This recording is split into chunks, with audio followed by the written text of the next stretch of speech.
Brooks of Alabama. Thank you, Mr. Chairman. Secretary Kerry, my questions require brief answers to comply with my 5-minute time limitation, and I hope you will cooperate in that context. 3 months ago, Iranian Brigadier General Mohammad Raza Naqvi stated that erasing Israel off the map is non-negotiable. Do you believe his comments accurately reflect Iranian government goals? Yes, no, or I don't know? I think it accurately reflects some people's rhetoric and some people's attitude.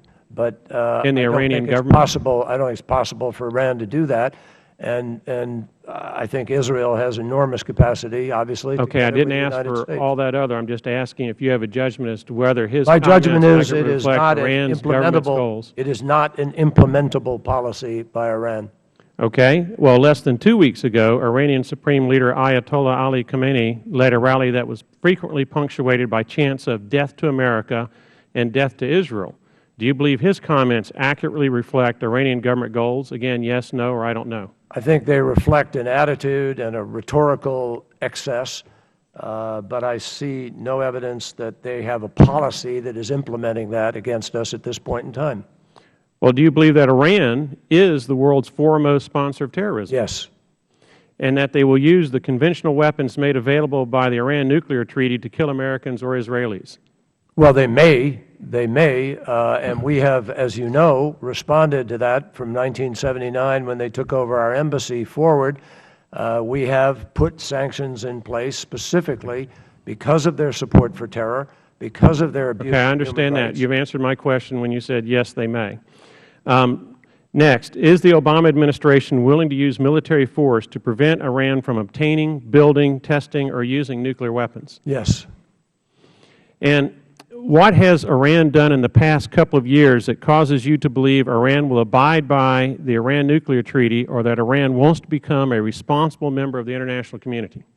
The only thing that indicates to us a willingness to try to comply with this agreement is the fact that they have complied fully with the interim agreement for the last 2 years, and that we have put in place such a strict set of consequences that it is deeply in their interest to comply if they have reduced 2/3 of their centrifuges, stripped their stockpile, put concrete in the Calandria of Iraq, emptied out Fordow.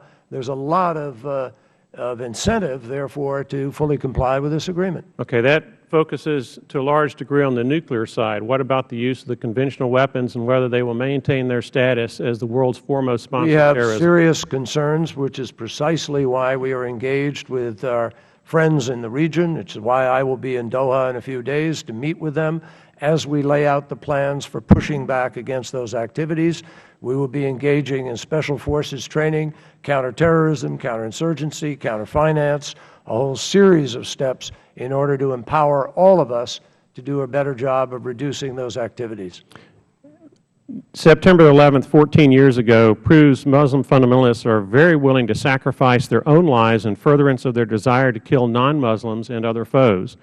Given the religious zealotry of the Iranian government, how confident are you that Iran will not use nuclear weapons to further death to America or death to Israel if Iran obtains nuclear weapons? Well, they won't obtain a nuclear weapon, and I am confident that under this agreement and with President Obama's commitment, they're not going to secure a nuclear weapon. And is that in part because of your statement that this administration is willing to use whatever means are necessary of a military nature to prevent Iran from having nuclear weapons? That is certainly the final backup to it, but I believe all of the elements of this agreement will, if it's implemented fully, again, if it's implemented, will prevent them from even getting near that possibility.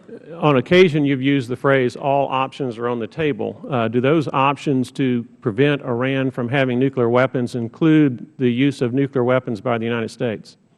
I've never asked, I mean, I know of no President of the United States who ever taken all military options available to him off the table, but I also don't know of any realistic situation in which that would present a very feasible strategy given the proximity of great friends of ours to Iran and the consequences of that. But I don't think the President has taken any there's no option that's ever been discussed that's been taken off. So when you talk about the use of military force, is it fair to infer that we're really talking solely about conventional weaponry? What the President has laid out is and what the military has designed is an approach, and I'm not going to discuss that plan in open session here, but a plan that sufficiently meets the task of preventing them from having a nuclear weapon. That's the goal. That's the objective. And our current set of options accomplish that. Thank you, Mr. Chairman. Thank you. Joaquin Castro of Texas. Thank you, Chairman, and thank you, gentlemen, for your